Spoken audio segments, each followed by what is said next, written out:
प्रशांत किशोर ने कहा कि तुम जीतने की बात छोड़ो, दूसरे नंबर पर आकर दिखा दो, मैं मान लूंगा कि रामगढ़ की जनता में तुम्हारी पकड़ है। हमको क्या लड़ा रहे, हमको क्या लड़ा रहे? और रामगढ़ में किसको लड़ा रहा तो बुलाओ अपने नेता को, तेजस्वी यादव को। तो समीर भाई ने कहा है पहले कि बुलाइए तेजस्वी यादव के यहाँ लड़ाने, और हम यहाँ लड़ जाते हैं और देखिए कौन जीतता है। कर लीजिए फैसला, 1% तेजस्वी जी लड़ जाएंगे, लोग भाग लड़ जाएंगे, यही रामगढ़ से लड़ जाइए। तो स्वराज जीत का कितना दावा कर रही है? अरे जीत हम अपना दो बात है, जब स्वराज जीत हार का दावा नहीं कर रहे, जब स्वराज की बात किनारे हमने कह दी, लेकिन प्रशांत किशोर चुनाव जानने, लड़ाने और आकलन करने के लिए ही आप हमको जानते हैं, देश जानता है। हम उस आकलन के आधार पर बता रहे हैं कि आरजेडी, जगदानंद सिंह और उनके बच्चे, रामगढ़ की जनता सबसे ज्यादा अगर किसी से नाराज है तो उनसे नाराज है, और उनकी लड़ाई इसकी है कि वो तीसरे पर रहेंगे कि चौथे पर रहेंगे, पहले दूसरे की लड़ाई में वो है ही नहीं। अब कौन अभी पहले दूसरे में है ये आपको हमसे ज्यादा जानकारी है। जब स्वराज न लड़े तब भी हम आपने सोच समझ कर बोल रहे हैं, जब स्वराज अगर नहीं भी रेस पे है तो भी जगदानंद सिंह के लड़के आरजेडी यहाँ तीसरे नंबर पर है, आपको हमसे ज्यादा जानकारी है।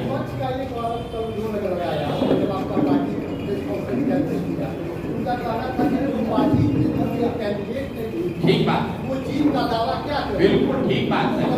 अब देखिए, एक विद्यार्थी है जो परीक्षा के केंद्र तक जाते जाते पढ़ रखे अपना नोट रिवाइज कर रहा है। एक विद्यार्थी है जो दारू पी के 2 दिन पहले ही कह दिया कि अब तो परीक्षा पास हो गए।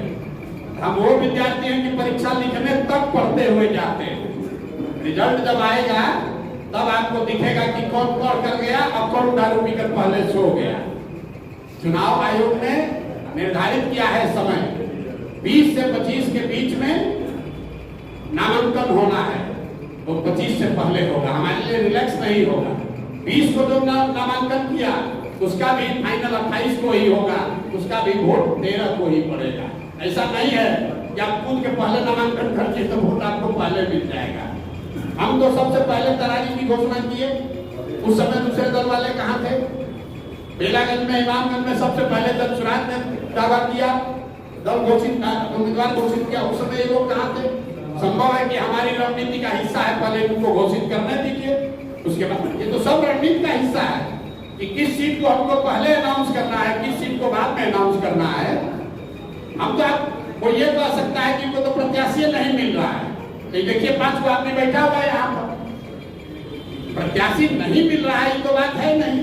इनमें से किसको चुनना है? अब जगदानंद सिंह को तो पता है कि हम लड़ेंगे, उसके बाद हमारा बेटा लड़ेगा, बेटा के बाद उसका बेटा लड़ेगा। तो उस नजरिए से आप किस चुनाव की बात कर रहे हैं? हम तो आपको घोषित कर दे रहे हैं कि 2029 में भी आरजेडी का उम्मीदवार कोई जगदानंद के लड़का ही होगा, उनका परिवार का ही होगा। उनको क्या किसी से पूछने की जरूरत है? आपसे 2 सवाल।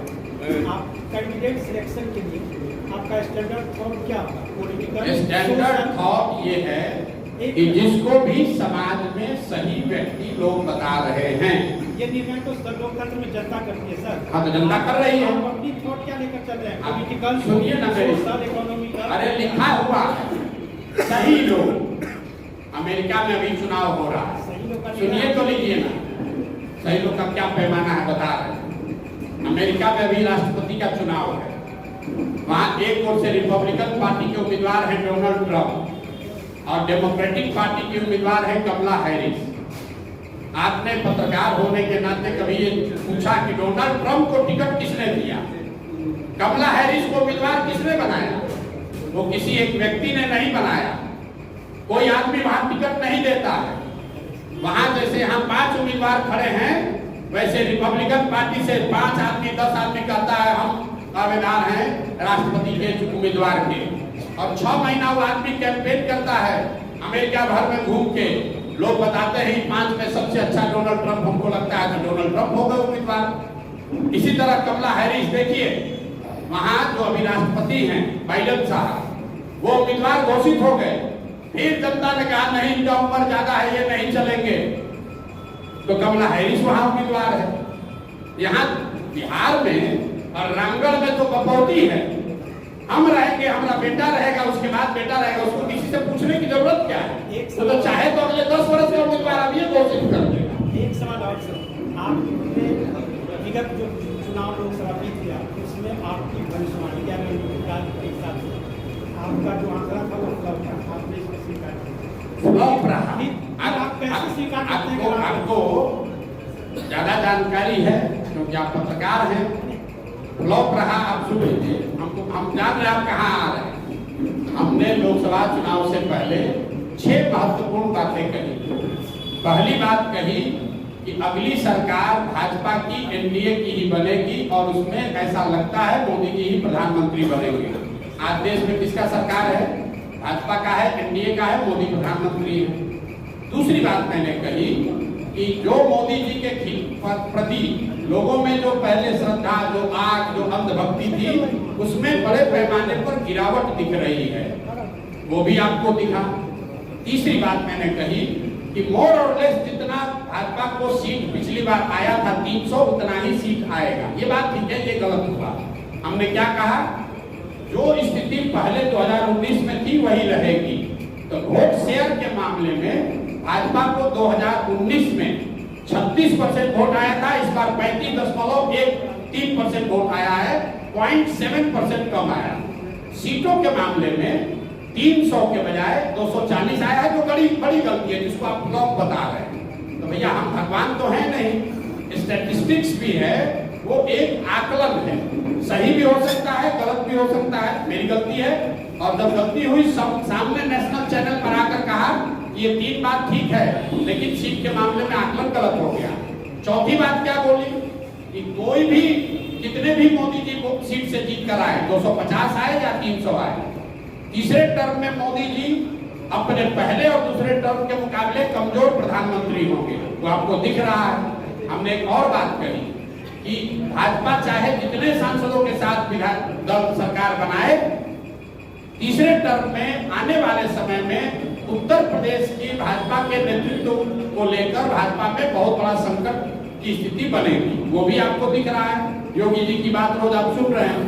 तो 6 प्रेडिक्शन किए गए, उसमें 5.5 ठीक है, सीट वाला गलत है, लेकिन लोगों को तो सीट याद है, उस हिसाब से मेरी गलती है। अब एक अंतिम बात सुनिए। बंगाल में हमने कहा, पूरे देश ने कहा भाजपा को 200 सीट आएगा। प्रशांत किशोर ने कहा भाजपा को 100 से ज्यादा सीट नहीं आएगा, भाजपा को आया 77। संभव है कि भाजपा को 90 भी आ सकता था, 10 भी आ सकता था, 100 के नीचे आएगा। लेकिन हम इसलिए नहीं कह रहे कि हम अपने गलती को जस्टिफाई कर रहे हैं, लेकिन आप ये समझिए कि जो लोग देश भर के आंकड़ों को एनालाइज करके प्रेडिक्शन कर रहे हैं, इतना आसान काम नहीं है। ऊपर नीचे हो सकता है 10-20 सीट। इसके लिए अगर आपको लगता है हमारी समझ खत्म हो गई है, तो मान लीजिए कि हमारी समझ नहीं है। नहीं, देखिए तरारी में क्या है, मैं आपको बता देता हूँ। तरारी में लेफ्टिनेंट जनरल एसके सिंह, जो सेना में वाइस चीफ रहे हैं, उनके इलेक्टोरल रोल के नाम को लेकर जिला प्रशासन ने बात उठाई है। उनका ये कहना है कि इलेक्शन के कमीशन के रूल में ऐसा है कि आप बिहार के हैं, लेकिन अगर बिहार के किसी विधानसभा क्षेत्र में आप मतदाता के तौर पर रजिस्टर नहीं हैं, तो आप चुनाव नहीं लड़ सकते। ये वहाँ के अधिकारियों ने बताया है। हम लोग उसको लीगली एग्जामिन करा रहे हैं। जितने हमारे साथ वकील जुड़े हुए हैं, वो लोग उस चीज को देख रहे हैं। उन्होंने इलेक्शन कमीशन को भी लिखा है। लेकिन मैंने बात आपको शुरुआती बताई कि देखिए कितना प्रो इनकम्बेंट है।